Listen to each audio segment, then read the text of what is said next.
அல்லாஹு அக்பர் அல்லாஹு அக்பர்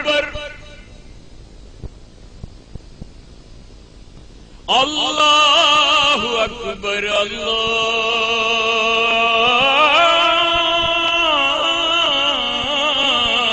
அக்பர். அஸ்ஸலாமு அலைக்கும் வரஹ்மத்துல்லாஹி வபரகாத்துஹு. இன்னல் ஹம்துலில்லாஹ் நஹ்மதுஹு வ நஸ்தஈனுஹு வ நஸ்தக்ஃபிருஹு வ நஊது பில்லாஹி மின் ஷுரூரி அன்ஃபுஸினா வ மின் ஸய்யிஆத்தி அமாலினா மை யஹ்திஹுல்லாஹு ஃபலா முதில்ல லஹு வ மை யுض்லில் லஹு ஃபலா ஹாதிய லஹு வ அஷ்ஹது அன் லா இலாஹா இல்லல்லாஹ் வ அஷ்ஹது அன்ன முஹம்மதன் அப்துஹு வ ரசூலுஹு. அம்மா பாத். اللهم صل على محمد وعلى آل محمد كما صليت على إبراهيم وعلى آل إبراهيم إنك حميد مجيد.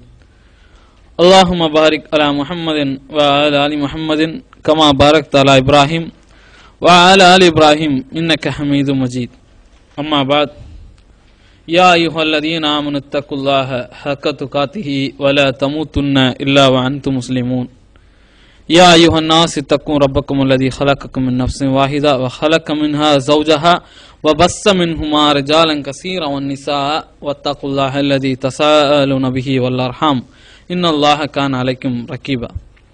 يا أيها الذين آمنوا اتقوا الله وقولوا قولا سديدا يصلح لكم أعمالكم ويغفر لكم ذنوبكم ومن يطيع الله ورسوله فقد فاز فوزا عظيما. அளவற்ற அருளாளனும் நிகரற்ற அன்புடையவனுமாகிய அல்லாஹுவின் திருப்பெயரை கொண்டு ஆரம்பம் செய்கின்றேன்.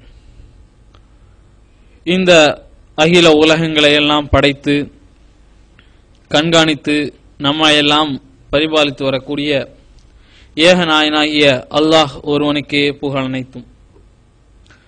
அவனுடைய சாந்தியும் சமாதானமும் வற்றாத பெருங்கருணையும் அல்லாஹு ரப்புல் ஆலமீன் இவ்வுலகிற்கு வழங்கிய அருட்கொடை ரஹ்மத்துல் ஆலமீன் நபி அல்-நாயகம் ஸல்லல்லாஹு அலைஹி வஸல்லம் அவர்களின் மீதும் அவர்களுடைய சொல் செயல் அங்கீகாரங்களை தங்களுடைய வாழ்க்கை நெறியாக ஏற்று அதனை செயல்படுத்தி காட்டி தந்த சத்திய தோழர்களின் மீதும் வாழ்ந்து மறைந்த நல்லடியார்களின் மீதும் நன்மையை ஏவி தீமையை தடுத்து கொண்டிருக்கக்கூடிய அறிஞர்களின் மீதும் குறிப்பாக இந்த அவையிலே இந்த சத்திய மார்க்கத்தினை அதனுடைய தூய்மையான வடிவில் அறிய வேண்டும் என்ற நன்னோக்கில் குழுமி இருக்கக்கூடிய நாம் ஒவ்வொருவர் மீதும் நன்றி நிலவட்டுமாக. அன்பிற்கினிய மார்க்க சகோதரர்களே, கண்ணியத்திற்குரிய அல்லாஹ்வுடைய நல்லடியார்களே, அல்லாஹ்வின் மாபெரும் கிருபையினால் தமிழ்நாடு தௌஹீத் ஜமாத் அபுதாபி மண்டலத்தின் சார்பாக நடைபெற்று வரக்கூடிய இந்த வாராந்திர மார்க்க சொற்பொழிவிலே நாம் எல்லாம் ஒன்று கூடியிருக்கிறோம். இங்கு நம்மை எவ்வாறு அல்லாஹ் ஒன்று கூட செய்தானோ அதே போன்று நாளைய தினம் மர்மையிலும் உயரிய சொர்க்கத்திலே ஜன்னத்துல் ஃபிர்தௌஸ் என படித்தரங்களில் மிகவும் உயர்ந்த சூன பூஞ்சோலையில் நம்மை எல்லாம் ஒன்று குழுமச் செய்ய வேண்டும் என்று வல்ல நாயனை பிரார்த்தித்தவனாக என்னுடைய உரையை ஆரம்பம் செய்கின்றேன். இன்று உங்களுக்கு மத்தியில் நான் பேசுவதற்காக எடுத்துக்கொண்டிருக்கக்கூடிய தலைப்பு நட்பு எவ்வாறு இருக்க வேண்டும். எனக்கு தெரிந்த ஒரு சில குர்ஆன் மற்றும் ஹதீஸ் அடிப்படையிலான செய்திகளை நட்பு என்ற தலைப்பின் கீழ் உங்களிடம் பகிர்ந்துவிட்டு அமர ஆசைப்படுகிறேன். அன்பிற்கினிய சகோதரர்களே, இன்றைய உலகத்தில் ஒரு மனிதனுக்கு மிகவும் உதவிகரமாக ஒரு மனிதனுடைய வாழ்க்கையை சீர்திருத்தக்கூடிய விஷயங்களிலே, ஒரு மனிதனை அழிக்கக்கூடிய விஷயத்திலே, ஒரு மனிதனை நேர்வழியின் பக்கம் அழைக்கக்கூடியதிலே, ஒரு மனிதனை வழிகேட்டின் பால் கொண்டு செல்வதிலே, இவை அனைத்திலும் ஒரு மிக முக்கிய பங்கு வகிக்கக்கூடிய ஒரு விஷயம் என்னவென்று சொன்னால் நட்பு. அந்த அளவிற்கு மனிதன் நட்பிற்கு முக்கியத்துவம் கொடுக்கக்கூடியவனாக இருப்பதனை பார்க்க முடிகிறது. நட்பை குறித்து புகழ்ந்து அதிகமான கவிதைகள் இல்லாத மொழியே இல்லை என்று சொல்லலாம்.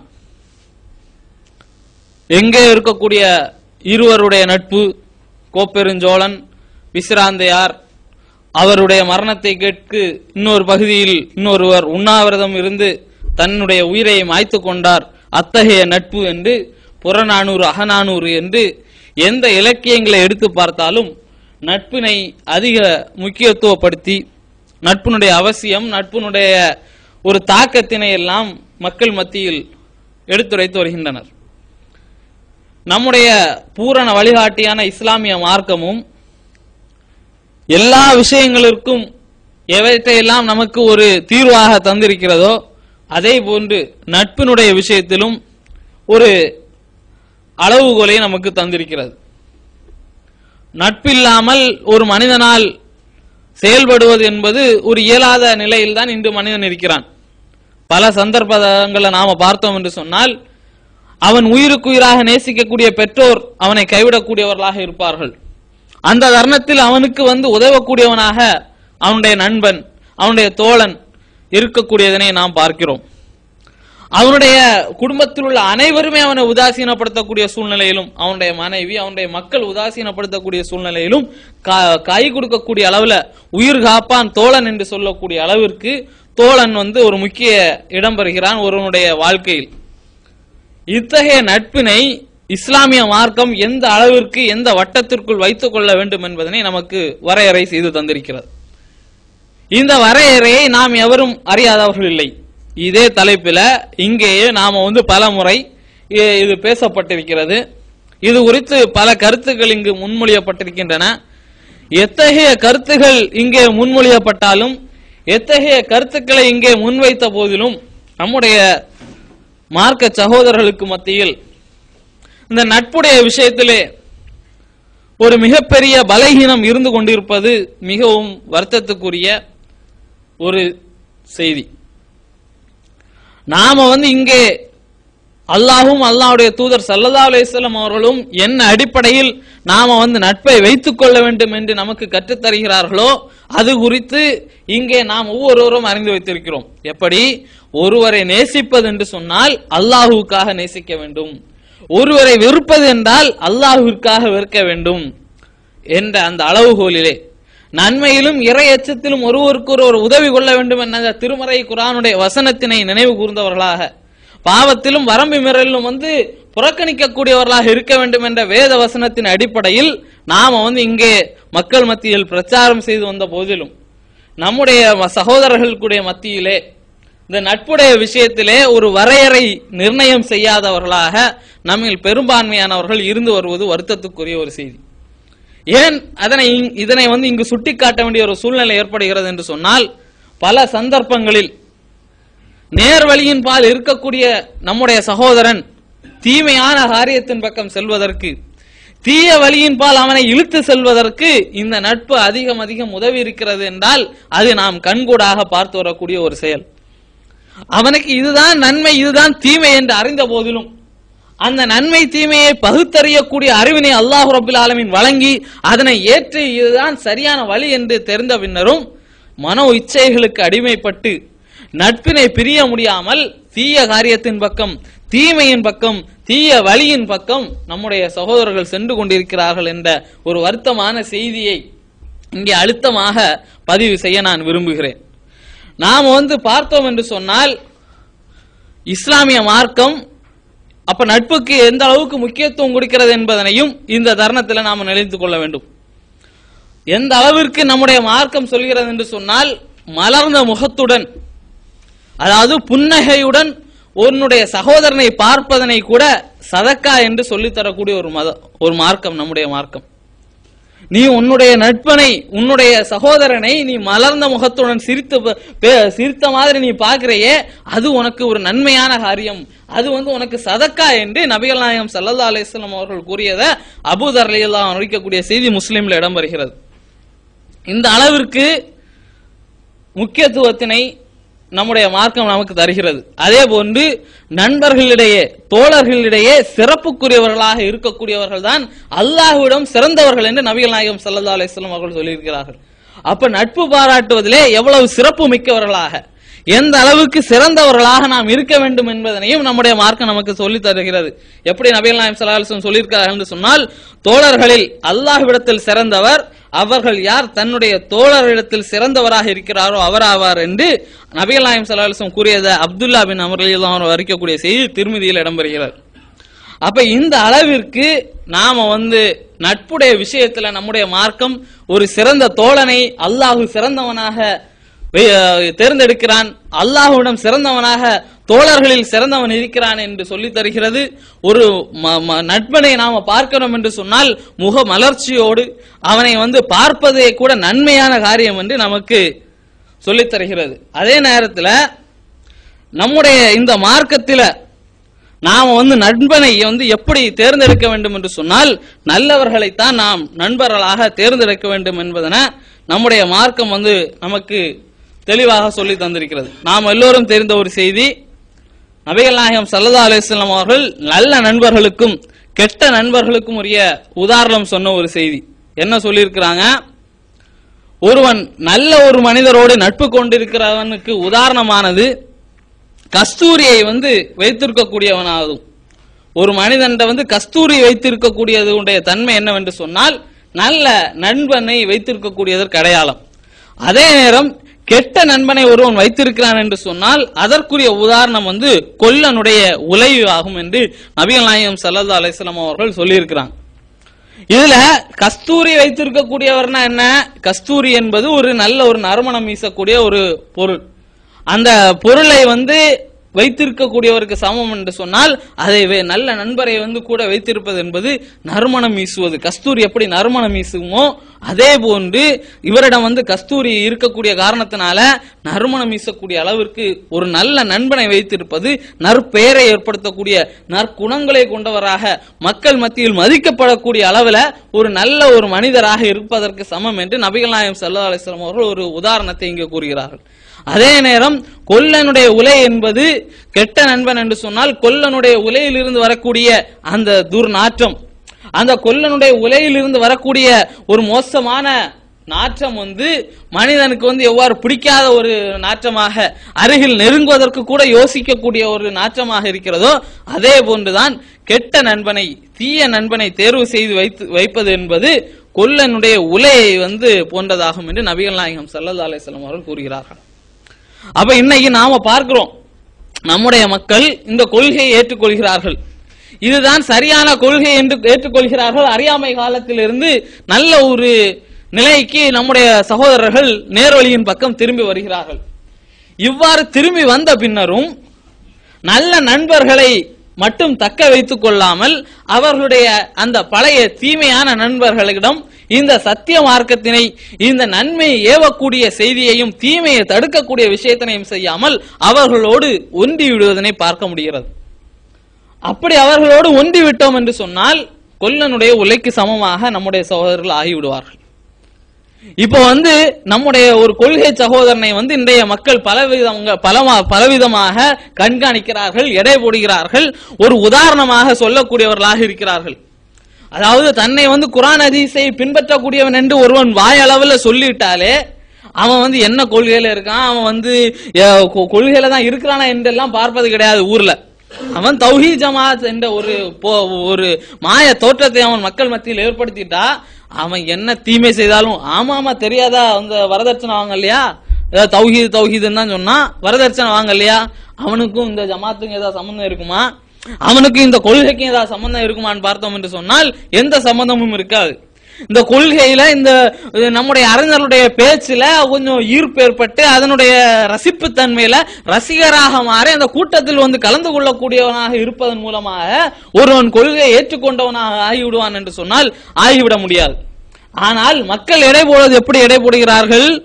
வாங்கிட்டான் வரதட்சணைய, அவன் சினிமா பைத்தியம், அவன் சினிமாவுக்கு போகக்கூடியவனாக இருக்கிறான் என்று அங்கே கொள்கையைத்தான் மக்கள் எடை போடக்கூடியவர்களாக இருக்கிறார்கள். அப்படி இருந்தா ஒரு நட்பை தேர்ந்தெடுத்து வைக்கக்கூடியது என்று சொன்னால், ஆமா இவன் தெரியாத, இவன் அன்னைக்கு வந்து அங்க தௌஹீத் ஜமாத் இதுல வந்து ஒரு பெரிய ஆர்கனைசரா இருந்தான், அந்த கூட்டத்தை எல்லாம் இவன் தான் ஏற்பாடு செய்தான், இவன் தான் எல்லாம் கூட நின்னா. ஆனா இன்னைக்கு பார்த்தா மது அருந்தக்கூடிய, பெண்களை கிண்டல் அடிக்கக்கூடிய தெருப்பொறுக்கிகளோடு இன்றைக்கு சுற்றி கொண்டிருக்கிறான. இது வந்து எப்படி? அப்ப இவங்க எல்லாமே தௌஹீத் ஜமாத்தை இப்படிதானா? இவர்களுடைய கொள்கையை இப்படிதானா? குர்ஆன் ஹதீஸை போதிக்கக்கூடியவர்கள் எல்லாம் இப்படிதானா என்று மக்கள் மத்தியில் இந்த கொள்கையின் பால் அவர்களை விருப்பை ஏற்படுத்தாமல் வெறுப்பை ஏற்படுத்தக்கூடிய அளவிற்கு இந்த நிலைமைகள் எடுத்து செல்லக்கூடியது என்பதனை வந்து நாம இந்த நேரத்தில் நினைவு கொள்ள கடமைப்பட்டிருக்கிறோம். அடுத்ததாக அல்லாஹ் ரப்பல் ஆலமீன் திருமறை குர்ஆன்ல சொல்லும் பொழுது, அல்லாஹ் வந்து நாளைக்கு வந்து குற்றவாளிகளிடம் கேட்பான், உங்களை நரகத்தில் சேர்த்தது ஏது என்று மலக்குமார்கள் விசாரிப்பார்கள். அப்போ அவர்கள் சொல்வார்கள், நாங்கள் வந்து தொழுவூராகவும் தொழக்கூடியவர்களாகவோ இல்லை ஏழைகளுக்கு உணவளிக்கக்கூடியவர்களாகவோ இல்லை, மேலும் வந்து வீணில் மூழ்கியோருடன் மூழ்கி கிடந்தோம் என்று சொல்வார்கள் என்று அல்லாஹ் ரப்பல் ஆலமீன் திருமறை குர்ஆன்ல 74வது அத்தியாயத்தில் 45வது வசனத்தில் சொல்கிறான். அப்ப தொழுகையும் இல்லை, ஏழைகளுக்கு உணவளிக்கவும் இல்லை என்று அவர்கள் சொல்வார்கள் என்று சொல்லிவிட்டு, வீணில யாரெல்லாம் வந்து வீணான காரியத்துல மூழ்கி கிடந்தாரோ அவர்களோடு நாங்கள் மூழ்கி கிடந்தோம் என்று அவர்கள் சொல்வார்கள் என்று. அன்பிற்கினிய சகோதரர்களே, யாரை குறித்து அல்லாஹ் ரப்பல் ஆலமீன் இங்கே சொல்கிறான்? யாரை குறித்து அல்லாஹ் ரப்பல் ஆலமீன் இங்கே சொல்கிறான்? நாளைய தினம் நரகத்திலே வீசப்படுபவர்கள், நரக நெருப்பிலே வீசப்படக்கூடியவர்கள் இடம் மலக்குமார்கள் விசாரிக்கும் பொழுது என்ன சொல்வார்கள்? நாங்க தொழக்கூடியவர்களாக இல்லை, ஏழைகளுக்கு உணவளிக்கக்கூடியவராக இல்லை, அடுத்தது என்னது? வீணிலே மூழ்கி கிடப்பவர்களோடு நாங்களும் வந்து வீணில மூழ்கி கிடந்தோம் என்று. இந்த தருணத்துல யோசித்து பார்க்க வேண்டும். நம்முடைய மக்கள் மத்தியில ஏதோ நாம லா இலாஹ இல்லல்லாஹ் முஹம்மது ரசூலுல்லாஹ் என்ற கலிமாவை ஏற்று இதுதான் என்று சரியான முறையில் நாம் இருந்து விட்டோம் என்று சொன்னால் நேரடியாக சொர்க்கத்துக்கு போய்விடலாம் என்ற ஒரு எண்ணம் நம்முடைய சகோதரர்கள் மத்தியில் இருக்கிறது. அது மிகவும் தவறான ஒரு செயல். நரகத்துல கிடக்கக்கூடியவருடைய நிலைமை என்னவென்று அல்லாஹ் ரப்பல் ஆலமீன் இங்கே விளக்குகிறான். வீணில மூழ்கி இன்னைக்கு பாக்குறோமா இல்லையா? இன்னைக்கு நம்முடைய நண்பர்கள்ல நாம நெருக்கமா பாராட்டக்கூடிய நண்பர்கள்ல எத்தனை பேர் சினிமாவில் மூழ்கி கிடைக்கிறார்கள்? அது வீண் இல்லையா? எத்தனை பேர் பாட்டை காதல வச்சுக்கிட்டு இன்னைக்கு மொபைல் போன்ல வந்து ஒரு இந்த உலகம் சுருங்கி போய்விட்ட காரணத்தினால ஒரு ஹெட்போனை வைத்துக் கொண்டு ஊர்ல இல்லாத பாட்டை எல்லாம் காதல வைத்து கேட்டுக்கொண்டிருக்கிறார்களே, அது வீண் இல்லையா? அவர்களோடு நாம் நெருக்கம் பாராட்டவில்லையா? இன்றைக்கு வந்து தன்னுடைய வீட்டுல வந்து தர்காவுடைய நிகழ்ச்சிகள் நடக்கக்கூடிய நேரத்திலே அதற்கு எவ்வித எதிர்ப்பும் தெரிவிக்காமல் அந்த வீணிலே மூழ்கி கிடக்கோரோட நாம நட்பு பாராட்டவில்லையா? இன்றைக்கு வந்து கொள்கைக்கு மாற்றமான திருமணம் புரியக்கூடியவர்களோடு நாம நெருக்கம் பாராட்டுகிறோமே, அது வீணான காரியம் இல்லையா? இது போன்று எண்ணற்ற வீணான காரியங்களை நாம் அடுக்கலாம். மது அருந்தக்கூடியவனோடு நமக்கு என்ன நட்பு வேண்டி கிடக்கிறது? அவன் வீணான காரியத்திலே மூழ்கக்கூடியவனாக இருக்கிறான். புகைப்பிடிப்பவனோடு நமக்கு என்ன நட்பு வேண்டி கிடக்கிறது? அவன் வீணான காரியத்தில் மூழ்கக்கூடியவனாக இருக்கிறான். இங்கே மர்க்கஸ் நேரத்திலே மர்க்கஸுக்கு வராமல் இந்த பகுதியிலே நாம இருந்து கொண்டிருக்கிறோம். வாரம் இந்த பகுதியிலே சத்திய பிரச்சாரம் செய்து கொண்டிருக்கக்கூடிய இந்த அழைப்பு மையத்திற்கு எத்தனையோ முறை அழைத்த பின்னரும் வராத ஒருவனோடு நமக்கு நட்பு கொள்வதற்கு என்ன அவசியம் வேண்டி கிடக்கிறது? அன்பிற்கினிய சகோதரர்களே, இந்த பகுதியில இந்த அழைப்பு மையத்தில் அழைப்பு பணி நடைபெற்றுக் கொண்டிருக்கிறது. வாரம் பிரச்சாரம் நடைபெறுகிறது. இங்க வர்றதுக்கு அவனுக்கு நேரம் ஒதுக்க முடியவில்லை என்று சொன்னால், அவனுக்கு கிரிக்கெட் பார்ப்பதற்கு நேரம் ஒதுக்க முடிகிறது, அவனுக்கு சினிமா படம் பார்ப்பதற்கு அவனுக்கு நேரம் ஒதுக்க முடிகிறது, அவனுக்கு கார்னிஷ்ல போய் கூத்தடிப்பதற்கு நேரம் ஒதுக்க முடிகிறது. முடிந்தால் அருகாமையில் இருக்கக்கூடிய இடங்களுக்கு சென்று மாலை போடுவதற்கு கூட அவன் நேரத்தை ஒதுக்குகிறான். ஆனால் இந்த பகுதிக்கு தன்னால் வரவது முடியவில்லை. அவனோடு நமக்கு என்ன நட்பு பாராட்ட வேண்டி கிடக்கிறது? இத்தகைய நட்பை தான் அல்லாஹ் ரப்பல் ஆலமீன் திருமறை குர்ஆன்ல என்ன சொல்கிறான்? வீணிலே மூழ்கி கிடப்பவர்கள் என்று. கார்னிஷ்ல வீணிலே மூழ்கி கிடக்கிறார்கள், சினிமா என்ற வீணிலே மூழ்கி கிடக்கிறார்கள், ஐபிஎல் என்றும் வேர்ல்டு கப் என்றும் மூழ்கி கிடக்கிறார்கள். அவர்களோடு நமக்கு என்ன நட்பு பாராட்ட வேண்டி இருக்கிறது? பார்த்துட்டு போ, ஒரு செய்தியாக அதை அறிந்து கொண்டு போ, ஒரு செய்தி என்ற அடிப்படையில் அதை நீ எடுத்துக்கொண்டு போ. அதுல மூழ்கி கிடந்து மார்க்கத்தினுடைய முக்கியமான விஷயத்தை நீ பாழாக்குறிய. இது நமக்கு வந்து நம்மை வந்து சீர்திருத்தக்கூடிய ஒரு இடமாக இது அமைகிறதே. இதை வந்து நாம யாரும் சீர்தூக்கி பார்க்கக்கூடியவர்களாக நம்மில் பெரும்பான்மையானவர்கள் இல்லை. இன்றைய உலகம் வந்து ரொம்ப ஒரு சுருங்கிய ஒரு உலகமாக இருக்கிறது. எல்லாரும் ஒரு கையில வந்து ஒரு லேப்டாப்பை வைத்துக் கொண்டு அந்த லேப்டாப்புக்குள்ள இருந்து அனைத்து விதமான ஷைத்தானிய காரியங்களை செய்து கொண்டிருப்பதை பார்க்க முடிகிறது. லேப்டாப்ல 95% ஷைத்தானிய காரியங்கள் நடக்கிறது. ஒரு யூடியூப் ஓபன் பண்ண முடியல, அதுல கிடக்கிறதுல 99% ஷைத்தான். அதுலதான் நம்முடைய சகோதரர்கள் இருக்கிறார்கள். அதுல உட்கார்ந்து கொண்டு இங்கிருந்து சீரியல் பார்க்க முடியாதவர்கள் எல்லாம் சீரியல் பார்த்து கொண்டிருக்கிறார்கள். இங்கிருந்து அங்க நீயா நானா நிகழ்ச்சி பார்க்க முடியாதவர்கள் பார்க்கிறார்கள். என்னென்னவோ நிகழ்ச்சிகள் புதுசு புதுசா நம்முடைய சகோதரன் யூடியூப்ல உட்கார்ந்து பார்த்து கொண்டிருக்கிறான். அவன் வீண்ல மூழ்கி கிடக்கிறானா இல்லையா? அவனுக்கும் நமக்கும் என்ன நட்பு பாராட்ட வேண்டி கிடக்கிறது? நட்பு பாராட்டுங்க. நாளைய தினம் மறுமையில் என்ன நிலைமை என்று அல்லாஹ் ரப்பல் ஆலமீன் சொல்கிறான், வீணில் மூழ்கி கிடந்தோரிடம் நாங்களும் வீணில் மூழ்கி கிடந்தோம் என்று அவர்கள் கூறுவார்கள். எவர்கள்? நரகத்திலே கிடக்கக்கூடியவர்கள் என்று. அல்லாஹ் ரப்பல் ஆலமீன் என்னையும் உங்களை பாதுகாக்க வேண்டும். அன்பிற்கினிய சகோதரர்களே, நம்முடைய நட்பினை நாம் சீர்தூக்கி பார்க்க கடமைப்பட்டிருக்கிறோம். இதனை நாம் எல்லோரும் மிக சாதாரணமாக எடை போடுவதனுடைய விளைவுதான் நட்புடைய விஷயத்துல அவன் என்ன கொள்கையில் இருந்தாலும் பரவாயில்ல, அவனோடு நாம் உலக ஆதாயத்திற்காக பல பேர் நட்பு பாராட்டுவதை பார்க்க முடிகிறது. எதற்காக அதிகமாக நட்பு பாராட்ட முடிகிறது?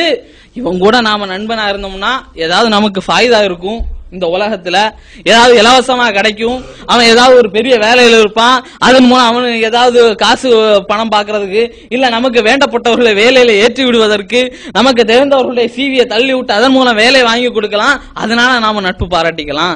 இத்தகைய நட்பு நமக்கு தேவையா? அல்லாஹ்விற்காக நேசம் கொள்ள வேண்டும், அல்லாஹ்விற்காக வெறுக்க வேண்டும் என்ற அளவுகோல் இங்க எங்கே போய்விட்டது? அப்போ உலகத்திற்காகத்தான் நாம நேசிக்கிறோமா? இந்த உலக வாழ்க்கைக்கு தான் நாம முக்கியத்துவம் கொடுத்து அந்த நேசத்தை தான் அல்லாஹ்வும் அல்லாஹ்வுடைய தூதரும் நமக்கு சொல்லி தந்திருக்கிறார்களா என்பதனை நாம சற்று சிந்தித்து பார்க்க கடமைப்பட்டிருக்கிறோம்.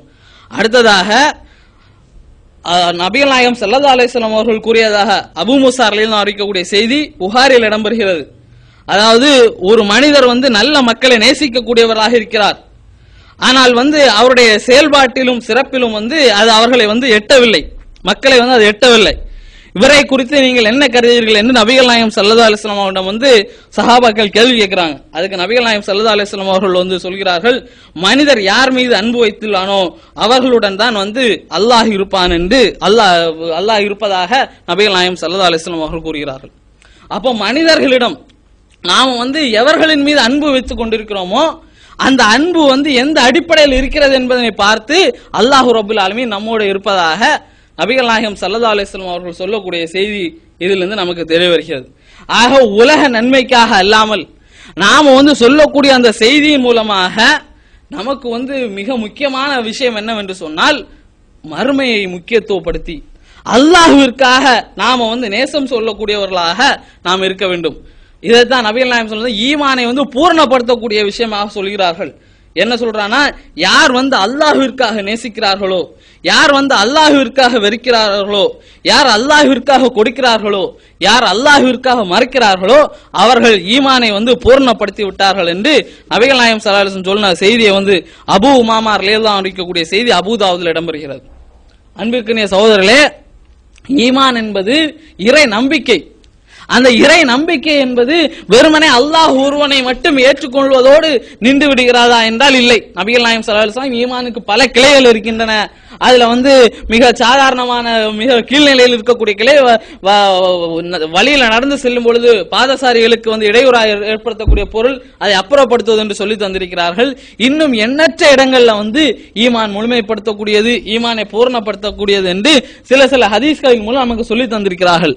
அதுல முக்கியமாக இந்த அபூதாவுதுல இடம்பெறக்கூடிய செய்தியில என்ன சொல்றாங்க, ஈமான் பரிபூர்ணமாகிறது, ஈமான் முழுமை பெறக்கூடியது எப்போ அப்படின்னு சொல்லியாச்சுன்னா, ஒருவர் நட்பு பாராட்டும் பொழுது அல்லாஹுக்காக நட்பு பாராட்டுவது, ஒருவரை வெறுப்பது என்பது என்று வரும்பொழுது அல்லாஹுவிற்காக வெறுப்பது, ஒருவரை ஏதாவது பொருளை நாம கொடுப்பதாக இருந்தால் சரி இதுல எனக்கு நன்மை இருக்கிறது என்று அல்லாஹ்விற்காக கொடுப்பது, ஒரு பொருளை மறுப்பதாக இருந்தால் இது மார்க்கத்துக்கு முரணான காரியம் அதனால தரமாட்டேன் என்று மறுப்பதாகும் என்று இத்தகைய நிலையில் ஒரு மனிதர் இருக்கும் பொழுதுதான் அவருடைய ஈமான் பரிபூர்ணமாகிறது என்று நபிகள் நாயகம் ஸல்லல்லாஹு அலைஹி வஸல்லம் அவர்கள் கூறிய செய்தியை நாம இந்த ஹதீஸ் மூலம் அறிய முடிகிறது. இன்னைக்கு நம்மள எத்தனை பேரு இந்த நிலைமையில் இருந்து கொண்டிருக்கிறோம்? அல்லாஹ்விற்காக நேசம் செலுத்தக்கூடிய விஷயத்தையாவது சரி அதிகமாக ஏகத்துவ சகோதரரிடம் பாராட்டி வருகிறோம் என்று சொல்லிக் கொள்ளலாம். நம்முடைய நட்பு வட்டாரம் அதிகமாக இந்த ஏகத்துவ கொள்கை சகோதரம் இருந்து வருகிறது. ஆனால் அல்லாஹ்விற்காக வெறுக்கக்கூடிய விஷயத்துல, இந்த விஷயத்துலதான் நம்முடைய சகோதரரிடம் நிறைய அடி வாங்குறது. எப்படி நன்மை ஏவி தீமையை தடுக்கக்கூடிய விஷயத்துல நன்மை ஏவுறதுல நம்முடைய சகோதரர் நிறைய பேர் நல்ல முறையில் இருக்கிறார்களோ, தீமையை தடுப்பதில் ஜீரோ அதை விட கீழே மைனஸ்ல இருக்கிறார்களோ, அதே போன்று அல்லாஹ்விற்காக நேசம் கொள்ளுதல்ல நல்ல நட்பு ரொம்ப நெருக்கமாக இருக்கக்கூடியது நம்முடைய சகோதரர்ல ஒரு குறிப்பிட்ட சதவீதத்தினர் தௌஹீத் சகோதரரோட ஏகத்துவத்தை அல்லாஹ்வுக்காக நேசிக்கக்கூடியவர்களாக இருப்பதனை அல்ஹம்துலில்லாஹ் பார்க்க முடிகிறது. ஆனால் அதே நேரத்தில் அல்லாஹ்வுக்காக வெறுக்கக்கூடிய விஷயம் என்று வரக்கூடிய இடத்தை நாம பார்த்தோம் என்று சொன்னால் அதுல நம்முடைய சகோதரர் நிறைய பேர் பூஜ்ஜியம் அதை விட கீழாகத்தான் இருக்கிறார்கள். அறியாமை காலத்துல நட்பு கொண்டவனாக இருப்போம். அவரிடம் நாம தெரிந்த இந்த சத்திய கொள்கை அவருக்கு சொல்ல கடமைப்பட்டிருக்கிறோம். இந்த நன்மை ஏவி தீமையை தடுக்கக்கூடிய இந்த கொள்கை அவரிடம் ஏவுவதற்கு நம்ம மீது கடமை நாம் திணிக்கப்பட்டிருக்கிறோம். இந்த கொள்கையின் மீது இந்த கடமையை செய்யாமல் அவரோடு தொடர்ந்து நட்பு பாராட்டி வருகிறது.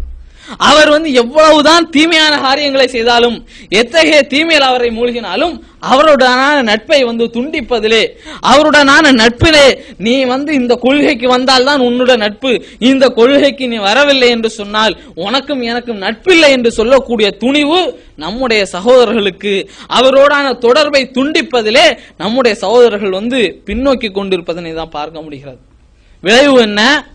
விளைவு என்ன? கால போக போக போக போக பனி இஸ்ரவேல் சமுதாயம் மாதிரி ஆகிவிடும். ஃபர்ஸ்ட்ல எப்படி தீமை கண்டுக்காம இருக்கிறது, அவர் தெரியும் அவங்களுக்கு இது தீமைதான் என்று தீமையை கண்டுகொள்ளாமல் இருக்கிறது. இறுதியாக என்ன? அவர்களுடன் சேர்ந்து தீமையை செய்யக்கூடிய ஒரு சூழ்நிலை இன்னைக்கு எத்தனை நம்முடைய மக்களிடம் இது நடைபெற்று வருகிறது. இன்னைக்கு நம்முடைய மக்கள் நிறைய பேர்ட்ட என்ன நடக்கிறது? நல்ல கொள்கை உறுதி மிக்கவர்களாக ஆரம்பத்தில் வலம் வருவார்கள், திடீர்னு திருமணம் வரும், ஆடி போய் விடுவார்கள். கொள்கையை காற்றில் பறக்க விட்டு விடக்கூடியவர்களாக இருப்பதனை பார்க்க முடிகிறது.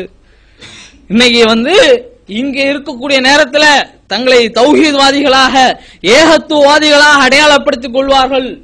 ஊருக்கு போயாச்சுன்னா அல்லாஹ்விற்காக வெறுக்க வேண்டும் என்ற சம்பவத்தையே நினைவு கொள்ளாமல், அந்த இடத்துல அல்லாஹ்வுக்காக நேசிப்பதையும் நினைவு கொள்ளாமல், பக்கத்தில் இருக்கக்கூடிய தௌஹீது பள்ளிக்கு கூட போகாமல், பக்கத்தில் இருக்கக்கூடிய தௌஹீது மர்க்கஸ்களுக்கு கூட போகாமல், இதுதான் என்னுடைய கொள்கை என்பதனை நெஞ்சை நிமிர்த்தி சொல்லக்கூட முடியாமல் தீமையை செய்யக்கூடிய நண்பர்களோடு சாவாசம் வைத்துக் கொண்டிருப்பதனை பார்க்க முடிகிறது. அதனால தீமையான காரியங்கள்ல அதிகமான நம்முடைய சகோதரர் மூழ்குவது ஊர்ல இருந்து நமக்கு போன் வரும். என்ன, உங்களோடு இருந்த சகோதரராம இங்க வர்றாரு, நம்ம பள்ளி வாசலுக்கு கூட வர்றது இல்ல, அருகாமையில் இருக்கக்கூடிய சுன்னத்துல் ஜமாத் பள்ளிக்கு போறாரு, அங்க சிர்க் வைக்கக்கூடிய இமாமுங்க அவரு பின்னால தொழக்கூடாது என்றால் அதுக்கப்புறம் நம்மளை பார்க்காம டிமிக்க கொடுத்துட்டு போறாரு, நாங்களும் அவருக்கு போய் கொள்கையை நாம விளக்குகிறோம், இவங்க எல்லாம் அங்க உங்களிடம் பொறுப்பில் இருந்தவர்கள் என்று சொல்கிறார்களே என்று நம்மிடம் கேட்கும் பொழுது நாம தான் வெட்கப்பட வேண்டியிருக்கிறது, நாம தான் வெட்கி தலை குனிய வேண்டிய நிலைமையில் இருக்கிறது. இது மட்டுமல்ல, வேற ஏராளமான தீமையான காரியங்கள் ஈடுபடுவதாக செய்திகள் வரும் பொழுது அது எவ்வளவு ஒரு வருத்தத்துக்குரிய ஒரு விஷயம். அப்ப அல்லாஹ்வுக்காக நேசிக்க வேண்டும், அல்லாஹ்வுக்காக வெறுக்க வேண்டும் என்ற அந்த அடிப்படையில நாம் மிகவும் பின்தங்கிய ஒரு நிலையில் தான் இருக்கிறோம். இத்தகைய நிலையில் நாம் இருப்பது என்பது நிச்சயமாக நம்முடைய ஈருலக வாழ்க்கைக்கும் அது உதவாது. ஏனென்றால் இந்த உலகத்துல தீமையை நாம செய்வதற்கு தான் அது வழிவகுக்குமே தவிர தீமையில இருந்து நம்மை காப்பாற்றுவதற்கு அது ஒருபோதும் நமக்கு துணை நிற்காது. நாம நன்மையான காரியம் மட்டும் செய்து தீமையில இருந்து பாதுகாப்பு பெற வேண்டும் என்று சொன்னால் அல்லாஹ்விற்காக அவர்களை வெறுத்து ஒதுக்குவது மட்டும்தான் நமக்கு நல்ல வழி என்பதனை நாம முடிவெடுக்க வேண்டும். அப்படி முடிவெடுக்கவில்லை என்றால் இங்கு நாம தீமையை செய்வோம், நாளை எது நம் அருமையில் நாம போய் அகப்பட்டு விடுவோம். அல்லாஹ் நம்மை எல்லாம் பாதுகாக்க வேண்டும். அடுத்ததாக நாம பார்த்தோம் என்று சொன்னால் நபிகள் நாயகம் ஸல்லல்லாஹு அலைஹி வஸல்லம் அவர்கள் சொன்னதாக ஒரு செய்தி உமர் பின் அல் ஹத்தாப் ரலியல்லாஹு அன்ஹு வைக்கக்கூடியது. அல்லாஹ்வின் அடியார்களில் சிலர் இருக்கிறார்கள், அவர்கள் நபிமார்களும் அல்ல, இறைவனின் பாதையில் உயிர் நீத்தவர்களும் அல்ல, இவர்களுக்கு அல்லாஹ்விடத்தில் கிடைக்கக்கூடிய அந்தஸ்தை பார்த்து நபிமார்களும் தியாகிகளும் பொறாமைப்படுவார்கள் என்று நபிகள் நாயகம் ஸல்லல்லாஹு அலைஹி வஸல்லம் அவர்கள் கூறினார்கள். மக்கள் அவர்கள் யார் என்று எங்களுக்கு கூறுங்கள் அல்லாஹ்வின் தூதரை என்று கேட்டபோது அதற்கு நபிகள் நாயகம் ஸல்லல்லாஹு அலைஹி வஸல்லம் அவர்கள் பதில் சொல்லியிருக்காங்க, தங்களுக்கிடையே இரத்த உறவிற்காகவோ கொடுத்து வாங்கிக் கொள்ளும் செல்வங்களுக்காகவோ அல்லாமல் அல்லாஹ்விற்காக ஒருவரை ஒருவர் நேசித்துக் கொண்டவர்கள், அல்லாஹ்வின் மீது சத்தியமாக நிச்சயமாக அவருடைய முகங்கள் ஒளியாக இருக்கும். அவர்கள் ஒளியின் மீது இருப்பார்கள். மக்கள் அஞ்சும் போதும் அவர்கள் அஞ்ச மாட்டார்கள். மக்கள் கவலைப்படும் போதும் அவர்கள் கவலைப்பட மாட்டார்கள் என்று அல்லாஹ்வின் தூதர் ஸல்லல்லாஹு அலைஹி வஸல்லம் அவர்கள் சொன்ன செய்தி அபூதாவுதில் இடம்பெறுகிறது. அன்பிற்குரிய சகோதரர்களே, ஒரு கணம் யோசித்து பார்க்க வேண்டும். எப்படி அவங்க அல்லாஹ்விடம் மிக சிறப்புக்குரிய அந்தஸ்தை பெற்றவர்களாக இருப்பார்களாம். ஆனால் அவர்கள் நபிமார்கள் அல்ல. அவங்க நபிமார்களும் கிடையாது, அல்லாஹ்வுடைய பாதையில் உயிர்நீத்த ஷஹீதுகளும் கிடையாது. ஆனா அந்தஸ்துல அவ்வளவு உயரிய அந்தஸ்து. எதற்கு இவ்வளவு இத்தகைய பெரிய அந்தஸ்து? ரத்த உறவிற்காகவோ, தங்களுக்கிடையே இன்னைக்கு ரத்த உறவு அப்படின்னு சொல்லிட்டு அந்த குருதி உறவை முன்னிலைப்படுத்தி கொள்கை உறவை பின்னோக்கக்கூடியவர்களாகவோ அதை புறந்தள்ளக்கூடியவர்களாகவோ இல்லாமல் அவங்க கொடுத்து வாங்கி, அதாவது சிலர் எப்படி நட்பு, அதாவது பொருளாதார ரீதியாக இவங்க கூட இருந்தாதான் நமக்கு செல்வம், பொருளாதார விஷயத்திற்காக பரஸ்பர நட்பு ஏற்படுத்திக் கொள்ளவோ அப்படி இல்லாமல் அல்லாஹ்விற்காக ஒருவர் நேசித்துக் கொண்டவர்களாக இருப்பார்கள். அல்லாஹ்வின் மீது சத்தியமாக நான் நிச்சயமா அவருடைய முகங்கள் ஒளியாக இருக்கும் என்று நபிகள் நாயகம் ஸல்லல்லாஹு அலைஹி வஸல்லம் சொல்றாங்க. எவ்வளவு பெரிய அந்தஸ்து பாருங்க, எவ்வளவு பெரிய அந்தஸ்து. நமக்கு ஷஹீதாக கூடிய வாய்ப்பு கிடைக்குமா என்று தெரியவில்லை. அல்லாஹ் ரப்பல் ஆலமீன் ஒரு மிக சிறந்த ஒரு பாக்கியம் அது. அத்தகைய பாக்கியம் நமக்கெல்லாம் கிடைக்குமா கிடைக்காதான்னு தெரியல. ஆனா அந்த பாக்கியத்தை கிடைக்கக்கூடியவர்கள் அல்லாமல் அல்லாஹ்விடம் அந்தஸ்துல சிறப்புக்குரியவராக இருக்கக்கூடியதுல ஒரு வகையினர் என்று நபிகள் நாயகம் ஸல்லல்லாஹு அலைஹி வஸல்லம் சொல்லக்கூடியவங்க யாரா இருக்கிறாங்க? அல்லாஹ்விற்காக நேசிக்கக்கூடியவர்கள். இன்னைக்கு நம்மள எத்தனை பேரு இந்த நிலையை நாம தேர்ந்தெடுத்துக் கொண்டிருக்கிறோம் என்பதனை நாம் இன்னைக்கு யோசிக்க வேண்டும். நாம் இந்த உலகத்தில் உள்ள ஆசாபாசங்களை எல்லாம் துறந்து இந்த கொள்கை தான் சரியான கொள்கை என்பதனை நாம் எல்லாம் தீர்மானித்து வச்சிருக்கிறோம். அதனாலதான் இங்க இருக்கக்கூடிய நம்ம யாருக்குமே எந்த சந்தேகமும் கிடையாது. இதுதான் சரியான கொள்கை, இந்த கொள்கை தான் நாளைக்கு நம்மை மறுமையில் வெற்றி பெற வைக்கக்கூடிய கொள்கை என்று. அதனாலதானே இவ்வளவு கஷ்டப்பட்டு அங்க என்னெல்லாம் கூத்து நடந்தால் அந்த கூத்தை எல்லாம் புறந்தள்ளி விட்டு நாம எல்லாம் இங்கு ஒன்று குழுகிறோம், இங்கே நாம ஒன்று குழுமுகிறோம் என்று சொன்னால் அதற்கு அடிப்படையான காரணம் இதுதான். இப்படி ஒன்று குழுமக்கூடிய நாம் எதற்கு? மறுமையில் ஒரு சொர்க்கத்தை அடைய வேண்டும், நல்ல வெற்றி அடைய வேண்டும் என்று. அந்த மறுமையினுடைய அருமை பெருமைகளை எல்லாம் நாம் அறிந்து வைத்திருக்கிறோம். அத்தகைய அருமை பெருமைகளை கொண்ட அந்த மறுமையில, அந்த சொர்க்கத்துல ஒரு சிறப்புக்குரிய அந்தஸ்தை பெறக்கூடியவராக நபிகள் நாயகம் ஸல்லல்லாஹு அலைஹி வஸல்லம் அவர்கள் சொல்லக்கூடியதுல ஒண்ணு என்னது? அல்லாஹ்விற்காக நேசிக்கக்கூடியவர்கள். ரெண்டு பேர் அல்லாஹ்வுக்காக நேசிக்கக்கூடியவங்கள யார் ஒரு அல்லாஹ்வுக்காக ஒருவரோடு நேசம் பாராட்டுகிறாரோ அவர் என்று சொல்கிறார்கள். அன்பு சகோதரர்களே, இன்னைக்கு நாம இந்த நேரத்துல இதை கண்டிப்பாக ஒரு முறைக்கு பல முறை, ஒரு முறைக்கு 100 முறை நாம இந்த விஷயத்திலே நாம யோசித்து பார்க்க வேண்டும். அவனிடம் ஒரு தீமை கண்டால் அந்த தீமையை தடுக்கக்கூடியவனாக இருக்க வேண்டும். அதாவது நன்மையை ஏவி தீமையை தடுக்கக்கூடியதுடைய முக்கியத்துவத்தை நான் உங்களுக்கு சொல்லித் தர வேண்டியது இல்லை. அவனிடம் காணப்படக்கூடிய அந்த தீமையை தடுக்கக்கூடியவனாக இருக்க வேண்டும், சொல்ல வேண்டும். தொடர்ந்து அவன் கேட்கவில்லையா, அவனை துண்டித்து விட வேண்டும். அவனிடம் நீ இந்த தீமையில் இருப்பதனால் அல்லாஹ்விற்காக உன்னை நான் வெறுக்கிறேன் என்று சொல்லக்கூடியவனாக நாம் இருக்க வேண்டும். அந்த நிலைமைக்கு நம்முடைய மனதை நாம திடப்படுத்தாதவரை, அந்த நிலைமைக்கு நம்முடைய மனதை நாம திடப்படுத்தாதவரை நம்மிடம் ஒரு கோளாறு இருந்து கொண்டிருக்கிறது என்பதனை நாம மனதிலே பதிய வைத்துக் கொள்ள வேண்டும். ஆகவே அன்பிற்கினிய சகோதரர்களே, இந்த விஷயத்துல நாம ரொம்பவும் முக்கியத்துவம் கொடுக்கக்கூடியவர்களாக நாம் இருக்க வேண்டும் என்பதனை இந்த நேரத்தில் சொல்லிக் கொள்கிறேன். மேலும் நமக்கு எல்லாம் தெரிஞ்ச ஒரு செய்தி, அர்ஷனுடைய நிழல்ல 7 பேர்ல ஒருத்தர் யாரு? நாளைய தினம் மறுமையில அந்த அர்ஷனுடைய நிழல் மட்டும் கிடைக்கக்கூடிய அந்த நேரத்துல வேற எந்த நிழலும் இல்லாமல் சூரியன் மிக அருகாமையில் இருக்கக்கூடிய அந்த ஒரு கஷ்டமான தருணத்துல 7 வகையான மக்களுக்கு அல்லாஹ் ரப்பல் ஆலமீன் நிழல் வழங்குவதாக நபிகள் நாயகம் ஸல்லல்லாஹு அலைஹி வஸல்லம் அவர்கள் சொன்ன செய்தி புகாரியில் இடம்பெறுகிறது. அதுல ஒரு வகையினர் யாரு? அல்லாஹ்விற்காக நேசித்து அல்லாஹ்விற்காக பிரிந்தவர்கள் என்று ஒரு வகையினர் இருக்கிறார்கள்.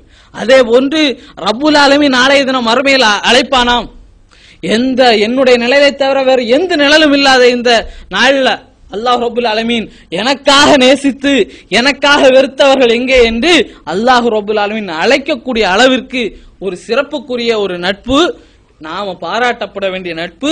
அத்தகைய நட்பு தான் நமக்கு இவ்வுலகில விசாரணை நாள்ல அந்த அர்ஷனுடைய அந்த நிழல் பழக்கக்கூடிய அந்த விசாரணை நாள்ல, அதற்கு பிந்தைய அந்த மறுமையில, அதற்கு பிந்தைய அந்த சொர்க்கத்திலே அதற்கு பிந்தைய சொர்க்கம் நரகம் என்று பிரிக்கப்படக்கூடிய அந்த இடத்திலே சொர்க்கத்திலே உயர்ந்த ஒரு அந்தஸ்தை பெறக்கூடிய அளவிற்கு, ஷஹீதானவர்களுக்கு கிடைக்கக்கூடிய அளவுக்கு ஒரு அந்தஸ்து கிடைக்கக்கூடிய அளவிற்கு நமக்கு இருக்கிறது என்பதனை இந்த நேரத்தில் நாம நினைத்து பார்க்க கடமைப்பட்டிருக்கிறோம். அடுத்ததாக நட்பு பாராட்டியாகிவிட்டது. சரி, நான் அல்லாஹ்வுக்காக நேசிக்கிறோம் சொல்லிட்டு நாம ஒரு தோழனை அப்படியே விட்டு விடுவதா என்றால் அதுவும் இல்லை. நம்முடைய மார்க்கம் எல்லா விஷயத்திற்கும் வழிகாட்டக்கூடியது என்பதில் நாம யாருக்கு எந்த சந்தேகமும் கிடையாது. உயிர் காக்கக்கூடிய அளவில் நாம நம்முடைய நட்புக்காக இருக்க வேண்டும் என்பதனை நபிகள் நாயகம் ஸல்லல்லாஹு அலைஹி வஸல்லம் அவர்கள் சொல்லி தந்திருக்காங்க. எந்த அளவுக்கு, இதுவும் நமக்கு எல்லாருக்கும் தெரிஞ்ச செய்தி. புகாரில முதல் பாகத்தில் வரக்கூடியது, தனக்கு விரும்புவதை தன்னுடைய சகோதரனுக்கும் விரும்பாதவரை உங்களில் எவருமே ஈமான் கொண்டவராக ஆகிவிட முடியாது என்று நபிகள் நாயகம் ஸல்லல்லாஹு அலைஹி வஸல்லம் அவர்கள் சொன்ன செய்தி புகாரில் இடம்பெறுகிறது. அடுத்ததாக இந்த அளவுக்கு நாம எப்படி ஒரு சொர்க்கத்தை விரும்புகிறோமோ, நாம் எப்படி இந்த உலகத்துல நல்ல ஒரு வாழ்க்கையை விரும்புகிறோமோ, அதே போன்ற ஒரு வாழ்க்கையை நம்முடைய நண்பனுக்கும் நம்முடைய நட்பு பாராட்டக்கூடியவனுக்கும் நாம விரும்ப வேண்டும். அதுதான் உண்மையான நட்பு. அந்த நட்பு தான் ஈமான் முழுமையடையும் என்று இங்கே நபிகள் நாயகம் சொல்றாங்க. இன்னொரு இடத்துல நாம நட்பு பற்றி பார்க்கும்போது ஈமானுடைய பரிபூர்ணம் எதுன்னு சொன்னோம், அல்லாஹ்வுக்காக நேசித்து அல்லாஹ்வுக்காக இருக்கிறது. இங்க எதை சொல்கிறார்கள், நாம நட்பு கொண்டாச்சு அல்லாஹ்வுக்காக அந்த கொண்ட நட்புல நமக்கு எதை விரும்புகிறோமோ, நமக்கு என்ன ஒரு அந்தஸ்தை விரும்புகிறோமோ, நமக்கு என்ன ஒரு ஆபீஸ்ல நல்ல பொசிஷன் விரும்புகிறோமோ, நமக்கு எப்படி மறுமையில சொர்க்கத்துல ஜன்னத்தில் ஃபிர்தௌஸ் விரும்புகிறோமோ, அதே போன்று நம்முடைய நண்பனுக்கு நாம முழுமையாக விரும்ப வேண்டும். அந்த அத்தகைய ஒரு விருப்பம் தான் ஒருவனுடைய ஈமானை முழு ஈமானை அடையக்கூடியதாக இருக்கும் என்று புகாரில் இடம்பெறக்கூடிய செய்தியிலிருந்து அறிய முடிகிறது. அதே போன்று அப்துல்லா பின் உமர்ல எல்லாம் அறிவிக்கக்கூடிய ஒரு செய்தி புகாரில் தான் இடம்பெறுகிறது. அல்லாஹ்வுடைய தூதர் ஸல்லல்லாஹு அலைஹி வஸல்லம் அவர்கள் கூறினார்கள், ஒரு முஸ்லிம் மற்றொரு முஸ்லிமுக்கு சகோதரன் ஆவான், அவனுக்கு அநீதி இழைக்கவும் மாட்டான், அவனை பிறருடைய அநீதிக்கு ஆளாகுமாறு கைவிட்டு விடவும் மாட்டான். எவன் தன் சகோதரனுடைய தேவையை நிறைவு செய்வதில் ஈடுபட்டிருக்கிறானோ அவருடைய தேவையை நிறைவு செய்வதில் அல்லாஹ் ஈடுபட்டிருக்கின்றான். எவன் ஒரு முஸ்லிமின் துன்பத்தை நீக்குகின்றானோ அவருடைய துன்பத்தை அல்லாஹ் மறுமை நாளுடைய துன்பங்களில் ஒரு துன்பத்தை நீக்குகின்றான். எவர் ஒரு முஸ்லிமின் குறைகளை மறைக்கிறாரோ அவரது குறைகளை மறுமை நாளில் அல்லாஹ் மறைப்பதாக நபிகள் நாயகம் ஸல்லல்லாஹு அலைஹி வஸல்லம் அவர்கள் சொன்ன செய்தி புகாரில் இடம்பெறுகிறது. அப்போ ஒரு நட்பு கொள்வது என்பது ஒரு முஸ்லிம் இன்னொரு முஸ்லிமுக்கு சகோதரன் என்ற அடிப்படையில நாம நட்பு கொண்டாகிவிட்டது. இந்த நட்பு எப்படி இருக்க வேண்டும், அவனுக்கு உதவி செய்யக்கூடியவனாக, அவன் அநீதியில் இழைக்கப்படாத அளவில் அவனை காப்பாற்றக்கூடியவனாக, அது எத்தகைய அநீதியாக இருந்தாலும் சரி, மார்க்க ரீதியிலான அநீதியாக இருந்தாலும் சரி, உலகியல் ரீதியிலான அநீதியாக இருந்தாலும் சரி, எந்த அநீதியாக இருந்தாலும் அந்த அநீதியிலிருந்து அவனை காப்பாற்றக்கூடியவனாக, அவனுக்கு ஏதாவது ஒரு தேவை ஏற்படும் என்று சொன்னால் அவனுக்கு உதவி செய்யக்கூடியவனாக, அந்த உதவி செய்வதில் ஒரு என்கரேஜ்மெண்ட் நபிகள் நாயகம் ஸல்லல்லாஹு அலைஹி வஸல்லம் சொல்றாங்க. எப்படி அவனுக்கு உதவி செய்யக்கூடிய காலம் எல்லாம் அல்லாஹ்வும் அவனுக்கு உதவி செய்யக்கூடியவனாக இருப்பாங்க. ஒரு நண்பன் ஒரு நண்பனுக்கு அத்தியாவசியமாக தேவைப்படுகிறது, இவன் கஷ்டப்பட்டு உதவி செய்யறான் என்று சொன்னால் அல்லாஹ்வுடைய உதவி இந்த உதவி செய்யக்கூடியவனிடம் இருந்து இருக்கும்.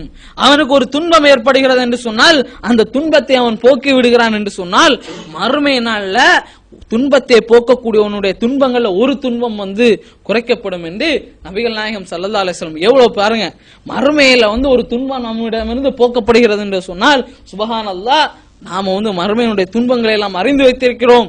நம்மால எண்ணி பார்த்திட முடியாத அளவிற்கு இங்கு இருப்பதை விட பல்லாயிரம் மடங்குகள் கொடுமைகளை கொண்ட அந்த நரகத்தில் இருந்து நம்மை பாதுகாக்கக்கூடிய அளவிற்கு, துன்பத்தில் இருந்து பாதுகாக்கக்கூடிய அளவிற்கு நமக்கு நாம ஒரு நண்பனுடைய துன்பத்தை நீக்குவது இருக்கிறது.